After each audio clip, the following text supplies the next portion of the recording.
There you go, guys. It's a single cell.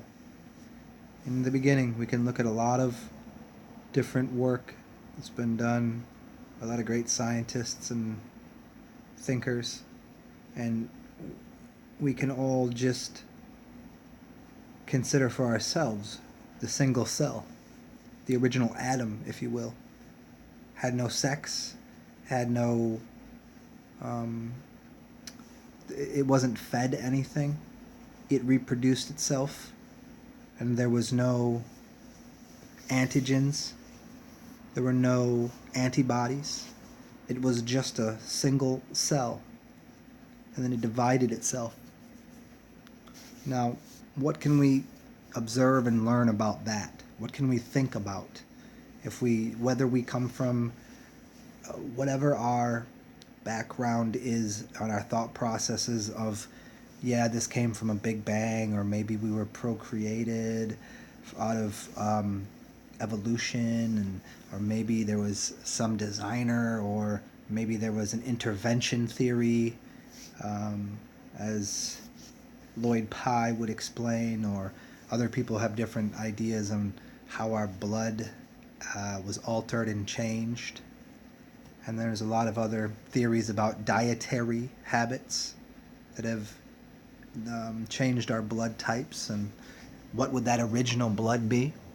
And when I say original, what was it? It was just what is blood?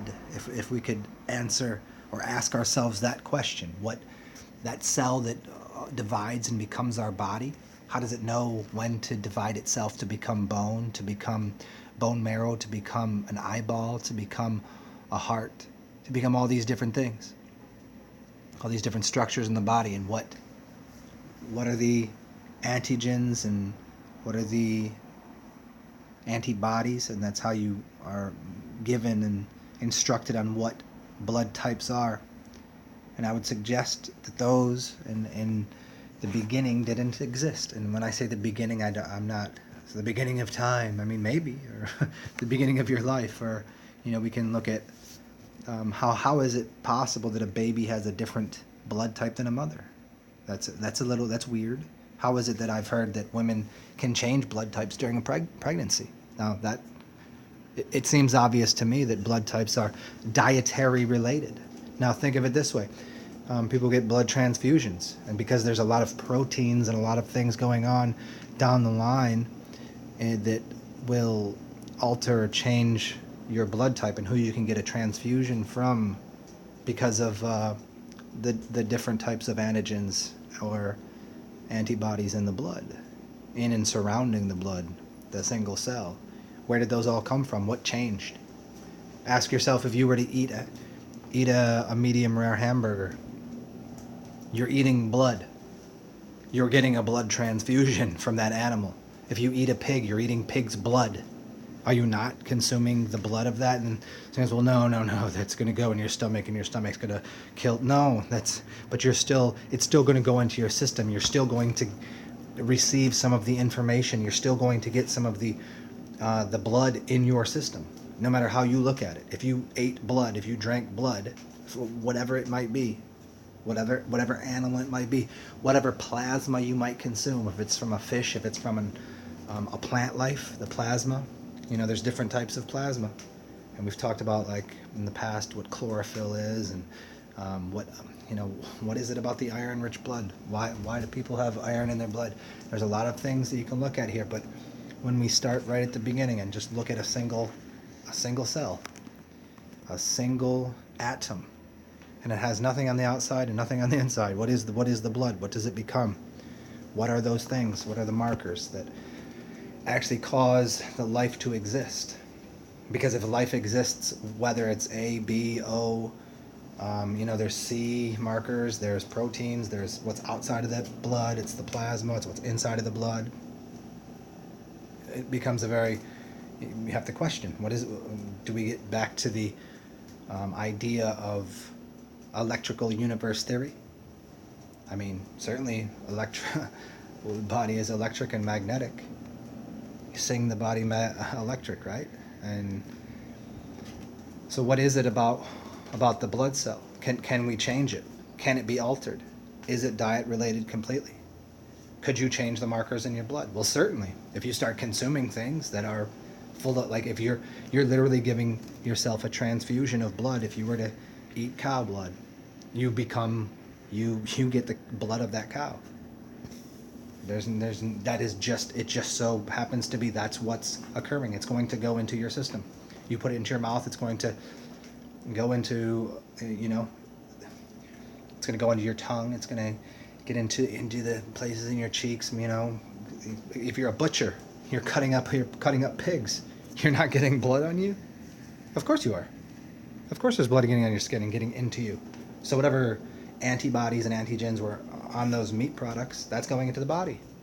Now, how much of that will stay and multiply? How much of that will overtake the system in your blood? How much of it will get removed? Like, certainly throughout a life, it seems to be that you could change your blood type. Why wouldn't you?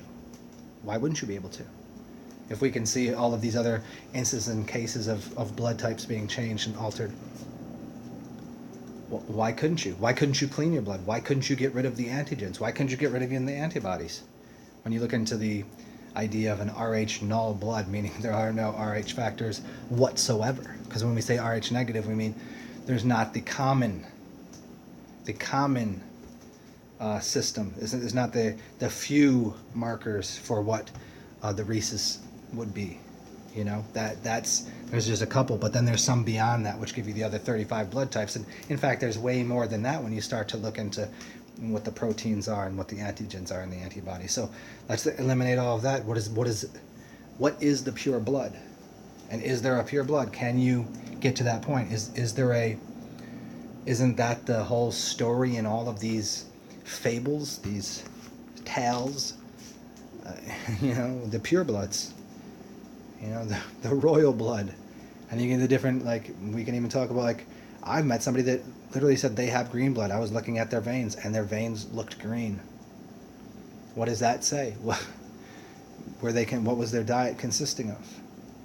Why couldn't you have different colored blood? Why couldn't you get rid of certain markers in your blood, or add to them?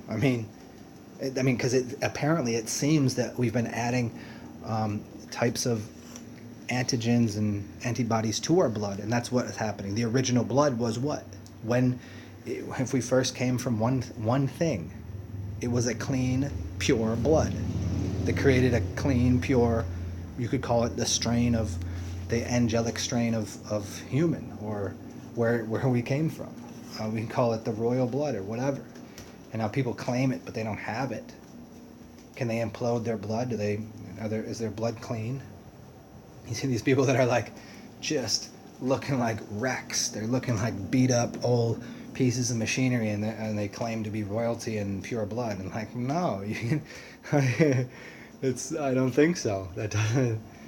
It's the blood itself. You'd have to look at it and what's inside of it. And I would say for myself, and everybody can say, there's been times you've been sick, and there's been times you've been healthier, and your blood was different during those times, with the amount of toxic overload, not just what your blood was carrying, but literally, I'm certain you could find the markers for, at this point in time, your blood was so full of these types of antigens that your body was fighting off those things.